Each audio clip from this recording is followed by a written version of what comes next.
नमस्कार। महाविद्यालय के इस शैक्षणिक यूट्यूब चैनल पर एक बार पुनः मैं ज्योति सहायक आचार्य हिंदी विभागाध्यक्ष आप सभी का हार्दिक स्वागत करती हूँ। स्नातक प्रथम वर्ष हिंदी साहित्य के अंतर्गत हम पिछले वीडियो में हमने छंद का अध्ययन किया था और उसी श्रृंखला में हम आज छंद के जो विभिन्न प्रकार हैं उनका अध्ययन करेंगे। छंद के प्रकार, वैसे तो छंद दो प्रकार के माने जाते हैं, वार्णिक और मात्रिक, परंतु उभय और मुक्तक छंद भी इसके अतिरिक्त माने जाते हैं। तो इस प्रकार से हम कह सकते हैं कि छंद चार प्रकार के होते हैं, वार्णिक या जिनको वर्णिक छंद कहते हैं, मात्रिक, उभय और मुक्तक या स्वच्छंद। वार्णिक छंदों से जैसा कि हम पहले भी समझ चुके हैं कि वार्णिक छंद से तात्पर्य यह होगा कि जिसमें वर्णों की जो होती है गणना की जाती है, गणों का ध्यान रखा जाता है आदि। और मात्रिक छंद वे होते हैं जिसमें मात्रा की गिनती की जाती है, मात्राओं की गणना की जाती है, तो वे मात्रिक छंद होंगे। और इसी प्रकार से उभय जो कह सकते हैं, उभय छंद वे होते हैं जिनमें वर्ण और मात्रा दोनों का कह सकते हैं जो योग होते हैं वे उभय छंद कहलाते हैं। मुक्तक या स्वच्छंद छंद से तात्पर्य यह है कि जिसमें कह सकते हैं छंदों के नियमों की कोई पालना नहीं की जाती, जिनमें वर्ण मात्रा का कोई निश्चित क्रम नहीं होता, तो वे मुक्तक या स्वच्छंद कह सकते हैं कि छंद होते हैं। तो एक बार पुनः बता दूं कि छंद चार प्रकार के हैं, वार्णिक, मात्रिक, उभय और मुक्तक। उभय में जहाँ वार्णिक और मात्रिक दोनों छंदों का संयोग होता है, वहीं पे मुक्तक में न तो वार्णिक, न ही मात्रिक, न ही उभय, इस प्रकार के कोई छंद नहीं पाया जाता। वे स्वतंत्र रूप से काव्य रचना की जाती है। छंद के जो नियम हैं उनका कोई भी ध्यान काव्य रचना के अंतर्गत नहीं रखा जाता। तो वर्तमान में जितनी भी कविताएं हैं वह मुक्तक छंद प्रधान कविताएं हैं, यह कह सकते हैं काव्य है।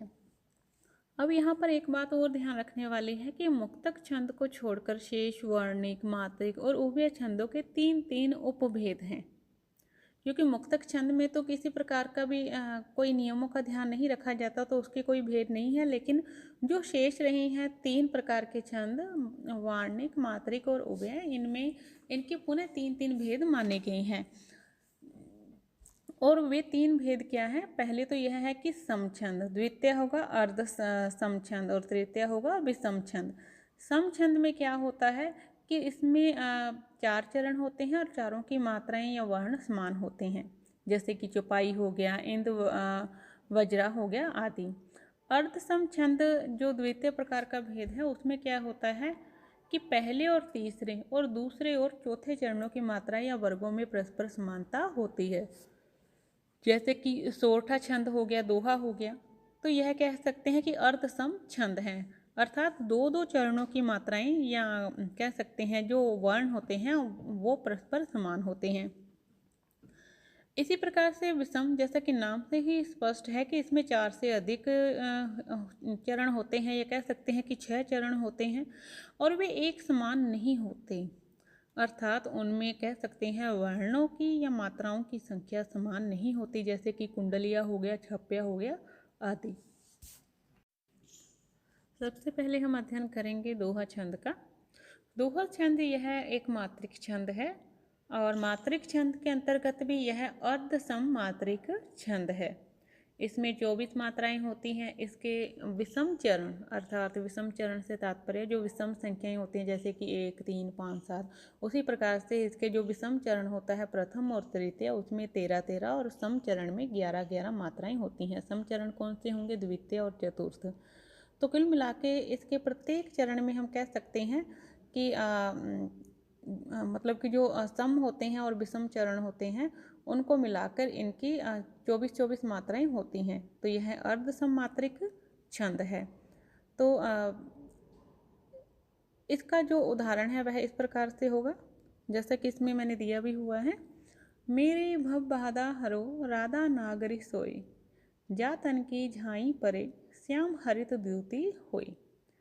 यहाँ पर अगर देखेंगे तो जो जहाँ पर एक पंक्ति पूर्ण हो रही है, पूर्ण विराम है, तो वहाँ पर एक पूरा कह सकते हैं कि एक पूरी पंक्ति है, तो उसके अंदर दो चरण हो गए, प्रथम और द्वितीय। तो कुल मिला के जो एक पंक्ति होगी उसमें 24 मात्राएं हो गई।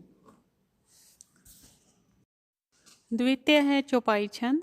यह भी एक मात्रिक छंद है और मात्रिक छंद के अंतर्गत यह सममात्रिक छंद है। इसमें 4 चरण होते हैं और इसके प्रत्येक चरण में 16 मात्राएं होती हैं और चरण के अंत में 2 गुरु होते हैं। इसका उदाहरण भी निम्न प्रकार से है, जैसा कि मैंने इस स्लाइड में भी दर्शाया हुआ है कि 16 मात्राएं किस क्रम से हैं इसके अंदर हमें पता चल जाएगा। जैसा कि मैंने बताया था कि जहाँ पर अनुस्वार होता है वह गुरु माना जाएगा और जहाँ अनुनासिक होगा वह कहते हैं कि लघु माना जाएगा। लघु जो वर्ण होता है उसमें उसकी गणना की जाएगी। तो इसका उदाहरण चौपाई छंद का इस प्रकार से है। बंदऊ गुरु पद पदुम परागा, सुरुचि सुभाष सरस अनुरागा। अमीय मुरीम्य चूरण चारु, समन सकल भव रुज परिवारु। तो यह चौपाई छंद का उदाहरण था। अगला हमारा छंद आता है, अब हम अध्ययन करेंगे सोरठा छंद का। सोरठा छंद भी एक मात्रिक छंद है और मात्रिक छंद के अंतर्गत यह अर्धसम छंद है। यह दोहा का विलोम है, जहाँ पर दोहा छंद में क्या होता है कि कह सकते हैं कि सम चरण में 13-13 मात्राएं होती हैं और सम चरण में 11-11 मात्राएं होती हैं। वहीं पर सोरठा में जो विषम चरण होते हैं उनमें 11 और सम जो चरण हैं उनमें 13-13 मात्राएं होती हैं। दोनों में मात्राएं तो 24 ही होती हैं। बस हमें इतना ध्यान रखना है कि दोनों में सिर्फ एक ही अंतर है दोहा और सोरठा में, कि जो इसके विषम चरणों की संख्या है दोहा की वह उसके समचरण की संख्या है और जो उसके समचरण की संख्या है वह सोरठा के विषम चरण की संख्या है। और इसी के साथ में दोनों में समानता क्या है, दोनों में 24 मात्राएं होती हैं। दोनों अर्ध सममात्रिक छंद है और सोरठा दोहा का उल्टा है। जैसा कि मैंने उदाहरण में भी दर्शाया हुआ है कि इसका उदाहरण सोरठा का, सोनी कैवट के वैन प्रेम लपेटे अटपटे विहसे करुणा ऐन चितई जान की लखन तन। तो इस प्रकार से इसमें 11 और कह सकते हैं कि 11 पर यति दी हुई है और ये जो पूरा चरण है जो मतलब कि प्रथम और द्वितीय है पूरी पंक्ति है, तो उस पूरी पंक्ति में 24 मात्राएं हैं। हमारा जो अगला छंद है हमारा अध्ययन का वह है रोला छंद। रोला छंद एक सममात्रिक छंद है। इसे काव्य छंद के नाम से भी जाना जाता है और इसमें भी कुल 24 मात्राएं होती हैं। अगर आपने ध्यान दिया हो तो दोहा हो गया, सोरठा हो गया, दोनों में ही 24-24 मात्राएं होती हैं और रोला में भी 11 व 13 मात्राओं पर यति होती है। कहने का तात्पर्य है कि इसके पहले और तीसरे अर्थात विषम चरण में 11 और सम चरण में 13 मात्राएं होती हैं। तो इस प्रकार से यह दोहा का उल्टा है। दोहा में क्या होता है कि उसके विषम चरण में 13 और सम चरण में 11 मात्राएं होती हैं। तो इस प्रकार से रोला और सोरठा छंद दोनों ही समान हुए क्योंकि दोनों में 24 मात्राएं हैं और 11 और 13 मात्राओं पर विराम है। लेकिन दोनों में अंतर यह है कि जहाँ सोरठा छंद अर्ध सममात्रिक छंद है वहीं पर रोला सममात्रिक छंद है। तो इस प्रकार से यह 4 चरण वाला छंद है और रोला छंद का उदाहरण इस प्रकार से है, जो जग हित पर प्राण निछावर है कर पाता। इसी प्रकार से जिसका तन है किसी लोक हित में लग जाता। छंद का एक अन्य उदाहरण, दे दवा यह नियम सृष्टि में सदा अटल है, ये रह सकता है वही सुरक्षित जिसमें बल है, निर्बल का है नहीं जगत में कहीं ठिकाना, रक्षा साधक उसे प्राप्त हो चाहे नाना। देखिए अगर आपने इसमें अगर उदाहरण देखा हो तो देखिए कि इसके अंदर 4 चरण आ गए या कह सकते हैं कि 4 पंक्तियाँ आ गई। वहीं पर जो सोरठा छंद होता है उसमें 2 पंक्तियाँ होती हैं और 11-13 का नियम होता है। तो हमें इस प्रकार से दोनों में यह अंतर ध्यान रखना है। अगला हमारा छंद आता है उलाला। उलाला छंद एक सममात्रिक छंद है और इसके प्रत्येक चरण में 13-13 मात्राओं के हिसाब से 26 मात्राएं होती हैं तथा 15 व 13 के हिसाब से 28 मात्राएं होती हैं। इस तरह उलाला के दो भेद हैं, तथापि 13 मात्राओं वाले छंद में लघु गुरु का कोई विशेष नियम नहीं है, लेकिन 11वीं मात्रा लघु ही होती है। 15 मात्राओं वाले उलाला छंद में 13वीं मात्रा लघु होती है। 13 मात्राओं वाला उलाला बिल्कुल दोहे की तरह होता है, बस दूसरे चरण में केवल 2 मात्राएं बढ़ जाती हैं। प्रथम चरण में लघु दीर्घ से विशेष फर्क नहीं पड़ता है और उलाला छंद को चंद्रमणि भी कहा जाता है। उलाला छंद का उदाहरण इस प्रकार से है। हे शरणदायिनी देवी तू करती सबका त्राण है, हे मातृभूमि संतान हम, तू जननी तू प्राण है। तो यह उदाहरण उलाला छंद का है। अब पुनः इसका दोहरान कर देती हूँ कि इसके प्रथम व जो तृतीय अर्थात जो विषम चरण होते हैं उसमें 15 मात्राएं होती हैं और जो सम चरण होते हैं उसमें 13-13 मात्राएं होती हैं। हमारे अध्ययन का जो अगला छंद है वह है गीतिका, और गीतिका में 26 मात्राएं होती हैं। तो इस प्रकार से यह भी एक मात्रिक छंद है और इस छंद में 14 और 12 पर अर्थात 14 और 12 पर यति होती है और चरण के अंत में लघु गुरु होना आवश्यक है। तो यह एक नियम है, इसका ध्यान रखने की बात है कि 14 और 12 पर यति तो होगी और इसके साथ ही कुल इसके जो कह सकते हैं कि 26 मात्राएं होती हैं इसमें पूरी पंक्ति में, और लघु गुरु का होना आवश्यक है। और गीतिका छंद का उदाहरण इस प्रकार से है जैसा कि स्लाइड में भी बताया गया है।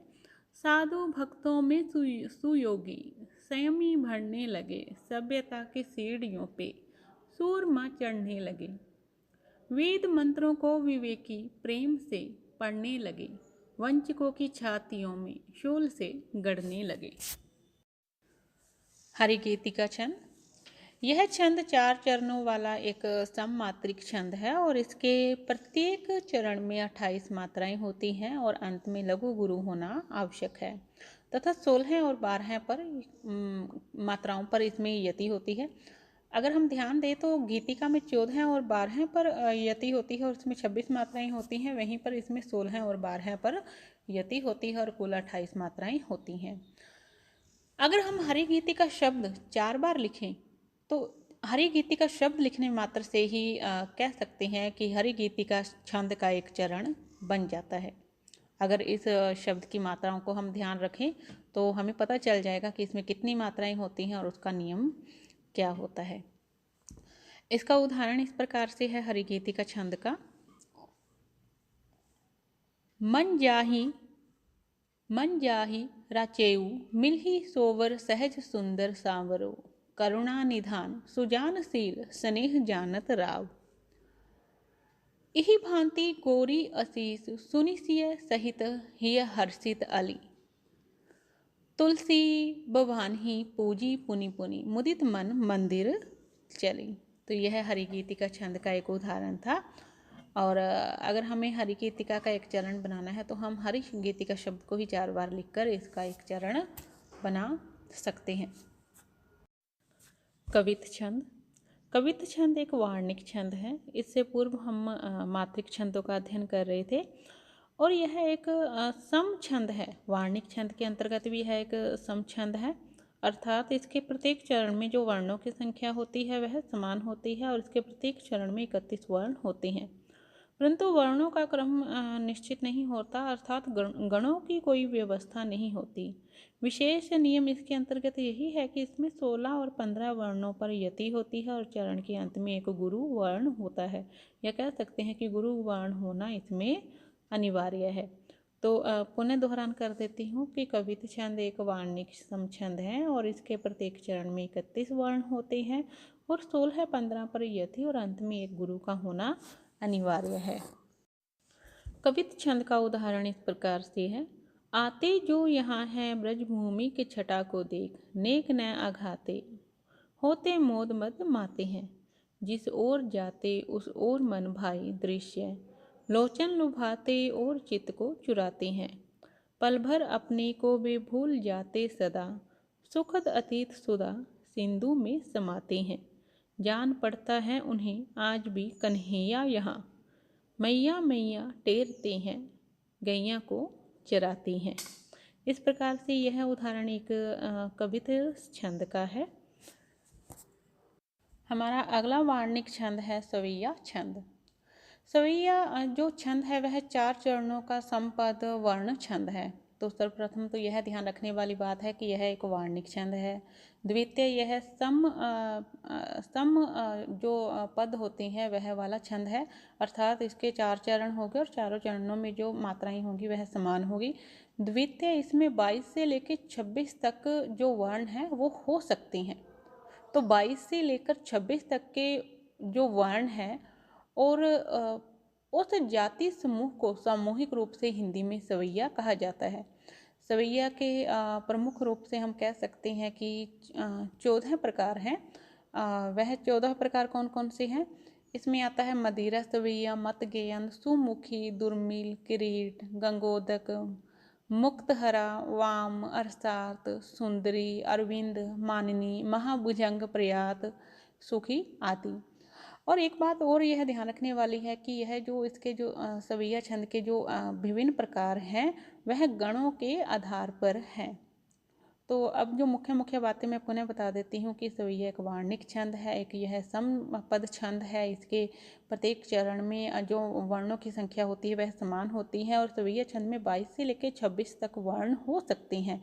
और ये जो 22 से लेकर 26 वर्ण है वह सवैया के विभिन्न प्रकारों के अंतर्गत है। तो हम अगर कह सके तो सवैया छंद भी लिख सकते हैं कि हो सकता है कि 22 से लेकर 26 तक के अगर कोई वर्ण है वह अगर 22 है या 23 है या 24 है या 25 या 26 है तो वह इसके भेदों में से एक हो सकता है। इस प्रकार से हिंदी में कवित घनाक्षरी के समान ही रीतिकाल में विभिन्न प्रकार के सवैया प्रचलित थे। हम सवैया छंद का एक उदाहरण देख सकते हैं।